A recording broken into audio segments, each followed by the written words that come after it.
जय श्री राधा रानी सरकार की, जय श्री कृष्ण भगवान की, जय माघ मास महत्यम की। मंदिर श्री बंसी वाले महात्मा यूट्यूब चैनल की ओर से हम आप सभी भक्तों का हार्दिक अभिनंदन करते हैं। आज हम आपको माघ मास महत्यम के 26वें अध्याय की कथा को सुनाने जा रहे हैं। माघ मास महत्यम के कुल 28 अध्याय हैं। आज के बाद 2 अध्यायों की कथा शेष रह जाएगी। उन अध्यायों में माघ मास की सभी कथाओं का सार आपको सुनाया जाएगा। तो माघ मास महत्यम के 26वें अध्याय की कथा इस प्रकार है। बोल श्री राधा कृष्ण भगवान की जय। बोल माघ मास महत्यम की जय। महर्षि वशिष्ठ जी राजा दिलीप से कहने लगे हैं कि हे राजन, बहुत से जन समूह सहित अछोद सरोवर में स्नान करके सुख पूर्वक मोक्ष को प्राप्त हो गए हैं। इतनी कथा सुनाने के पश्चात लोमश ऋषि जी महाराज कहने लगे हैं कि संसार रूपी इस तीर्थ राजा को सब श्रद्धा पूर्वक देखो। यहाँ पर 33 करोड़ देवी देवता आकर आनंद पूर्वक निवास करते हैं। यह अक्षयवट है जिसकी जड़ें पाताल लोक तक गई हुई हैं और मार्कंडेय ऋषि जी प्रलय के समय जिन भगवान के मुख में रहते हैं वह भगवान इसी अक्षयवट का आश्रय लेते हैं। यहीं पर भगवान शिव शंकर भोलेनाथ जी की प्रिय भक्ति भागीरथी हैं जिसकी सिद्ध लोग सेवा करते हैं।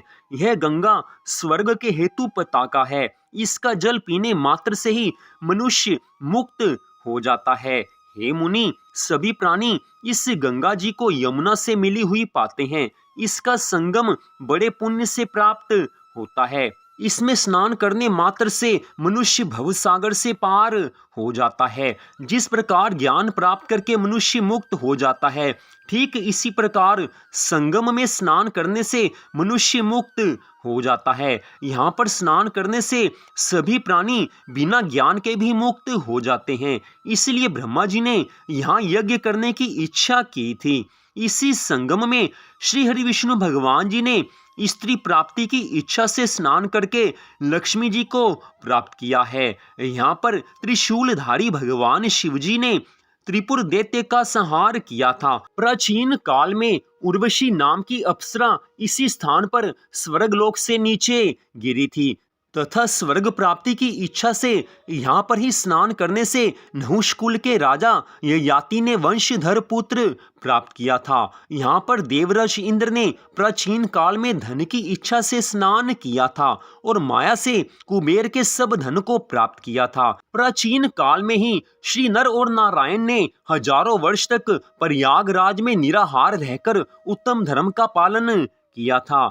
यहीं पर जैगाक्षव्य सन्यासी ने महादेव जी जैसी शक्ति वाले से विजय पाई थी और अनिमा आदि योग के अति दुर्लभ ऐश्वर्य प्राप्त किए थे। इसी क्षेत्र में तपस्या करके श्री भारद्वाज सप्त ऋषियों में सम्मिलित हुए थे। जिन्होंने भी यहाँ स्नान किया सबको स्वर्ग की प्राप्ति हुई। इसलिए हमारे विचार से तुम त्रिवेणी में स्नान करो। इस स्नान से पहले किए हुए तुम्हारे सब पाप नाश हो जाएंगे। तुम्हारे सब पाप नष्ट हो जाएंगे और संपूर्ण वैभव को तुम प्राप्त कर लोगे। आज ऋषि के इन वचनों को सत्य मानकर त्रिवेणी में स्नान करने से सबकी पिशाचता नष्ट हुई है। शाप से विमुक्त होकर उन्होंने अपना शरीर धारण किया है। वेद निधि ने अपनी संतान को देखकर प्रसन्नचित होकर लोमश ऋषि जी महाराज जी को संतुष्ट किया है और कहा है कि आपके अनुग्रह से ही यह श्राप से विमुक्त हुए हैं। अब आप इन बालकों के योग्य धर्म को कहिए कि जिससे ये भगवान के चरणों में अपने मन को लगा सकें। जिस तरह से आपने इनकी पिशाचता नष्ट की है, ठीक इसी तरह इन्हें धर्म का ज्ञान देकर इन्हें भगवान की भक्ति के मार्ग में आप लगा दीजिए। शास्त्रों में बताया गया है कि जब कभी ऋषि मुनि और सच्चे संत महात्माओं के दर्शन होते हैं तो उससे मनुष्य की भगवान में रुचि हो जाती है। जो मनुष्य भगवान को नहीं मानते, अगर उनको भी सच्चे संत महात्माओं का संग मिल जाए तो उनकी भी भगवान में रुचि हो जाती है। इस कारण आप इन्हें भगवान की भक्ति का ज्ञान देकर प्रभु के मार्ग में लगा दीजिए। मैं बारंबार आपसे यही प्रार्थना करता हूँ। लोमश ऋषि जी महाराज कहने लगे हैं कि इस युवा कुमार ने वेदों का अध्ययन समाप्त कर लिया है, इसलिए इन कन्याओं के प्रीति पूर्वक कर कमलों को ये ग्रहण करें। तब लोमश ऋषि जी महाराज जी तथा अपने पिताजी की आज्ञा से इस ब्रह्मचारी ने पांचों कन्याओं से विवाह किया है। इन सभी कन्याओं के सब मनोरथ पूर्ण हुए हैं। उन ब्रह्मचारी तथा पांचों कन्याओं पर भगवान की बहुत अधिक कृपा हुई है, जिन्होंने आपस में श्राप देकर एक दूसरे को पिशाच बनाया था। तो आज लोमश ऋषि जी महाराज जी की आज्ञा के अनुसार त्रिवेणी में स्नान करने से उनको पिशाचता की योनि से मुक्ति मिली है और आपस में उनका परस्पर विवाह हुआ है। सभी मनोकामनाएं पूरी हुई हैं। माघ मास की महिमा का ये फल है कि जो कोई मनुष्य माघ मास की महिमा को सुनता है, इस कथा को सुनता है, उसकी सभी मनोकामनाएं पूरी हो जाती हैं, उसके सभी दुखों का नाश हो जाता है। जिसके घर में लिखा हुआ माघ मास का ये महात्म्य सदा पूजा जाता है, वहां पर श्री नारायण भगवान ही पूजे जाते हैं, क्योंकि माघ मास का महात्म्य ये भगवान का ही स्वरूप है। पुष्कर तीर्थ में, प्रयागराज में, गंगा सागर में, देवालय में, कुरुक्षेत्र में तथा विशेष करके काशी जी में इसका पाठ अवश्य करना चाहिए।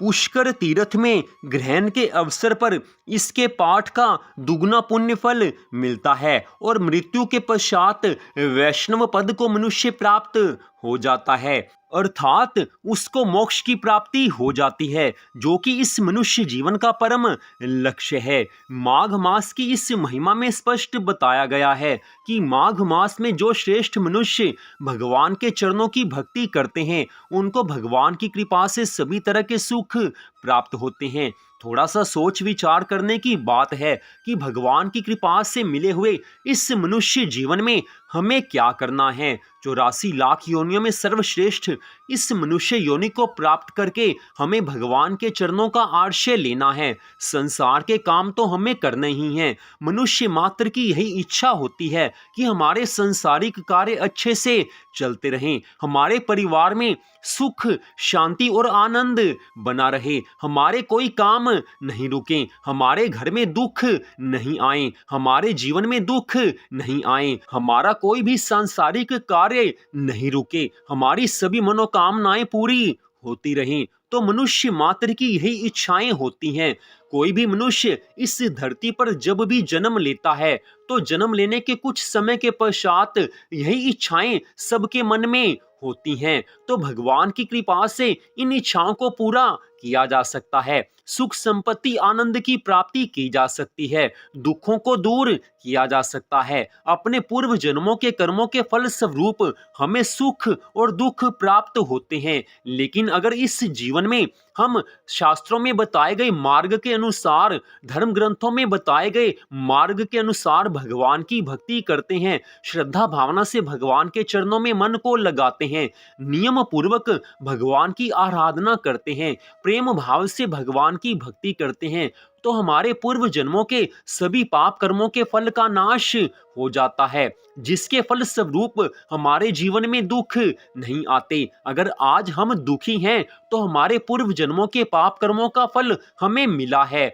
या इस जन्म के पाप कर्मों का फल हमें मिला है कि हम दुखी हैं। तो अगर हम भगवान के चरणों में मन को लगाते हैं, सारे आडंबर छोड़कर भगवान की सच्ची भक्ति करते हैं, तो हमारे सभी पाप कर्मों के फल को भगवान एक क्षण में नष्ट कर देते हैं। तो मन की पूरी श्रद्धा भावना से, पूरी लगन से, पूरी शरणागति के भाव से भगवान के चरणों में मन को लगाकर प्रतिदिन अपना अच्छे समय लगाकर भगवान की भक्ति करनी चाहिए। थोड़ा सा दुखी होने पर लोग ज्योतिषियों के पास जाते हैं, ब्राह्मणों के पास जाते हैं, बड़ी तरह के उपाय पूछते हैं कि कैसे हमारे दुख दूर होंगे।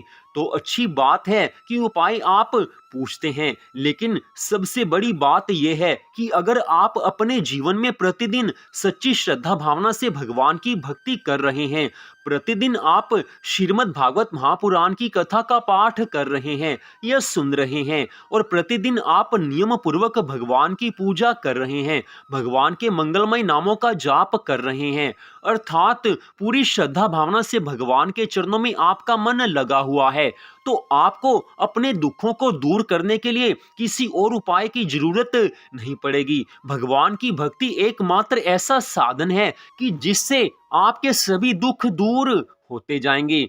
थोड़ा सा सोच विचार कीजिए, मनुष्य का जीवन है, दुख और सुख तो चलते रहते हैं, लेकिन भगवान की भक्ति करने से दुखों का अंत हो सकता है, दुख कम हो सकते हैं, क्योंकि जो भगवान की सच्ची श्रद्धा भावना से भक्ति करते हैं उनका भगवान से सीधा संबंध हो जाता है, और भगवान अपने लाडले भक्तों को दुखी देख ही नहीं सकते। इसलिए श्रद्धा भावना से भगवान की भक्ति करनी चाहिए। तो माघ मास महत्यम के 2 अध्यायों की कथा शेष रह गई है, तो बाकी दोनों अध्यायों की कथा को भी आप जरूर सुने। उन दोनों अध्यायों में हम आपको माघ मास की कथा का सारांश बताएंगे। उसमें बताया जाएगा कि कैसे भगवान के चरणों में अपने मन को लगाना है, कैसे आसान तरीके से भगवान की भक्ति में मन को लगाना है। सारी जानकारी उन दोनों अध्यायों की कथाओं में दी जाएगी। तो सारी कथा हम आपको श्री पद्म पुराण में से